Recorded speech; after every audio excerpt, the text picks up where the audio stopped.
The very first project that we participated in the medical area was in the village of Nawile, and there were over 300 children that had pink eye, and that was actually our first medical outreach to a local village.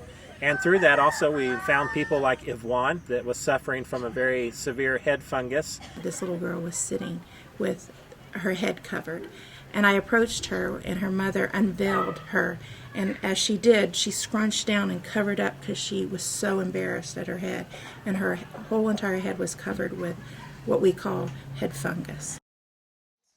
Yvonne had become an outcast in her village. People were afraid of her. They thought if they hung around her, they would get this disease that she had. She would go to bed at night crying. Her family used up all their money taking her to witch doctors. They would sacrifice goats and lambs and chickens. To no avail, she was never healed. We treated her for about 10 weeks. She slowly became well. Several months later, I went back to the village because they were having a baptism service. She was one of the ones that was being baptized that day. And she talked about how she had gone to see this well being put into her village and help her village with eye problems, and then they helped her.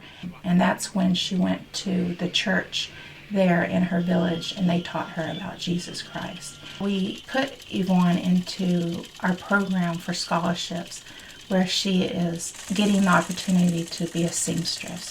So over the last year, not only has Yvonne been helping us with our ministry with orphan babies, I've noticed her confidence just grow immensely. Her life has now been transformed. She went from a little girl scared to this young, strong teenager, learning how to put all her faith in God and live her life for Jesus now. And it's really exciting to see her.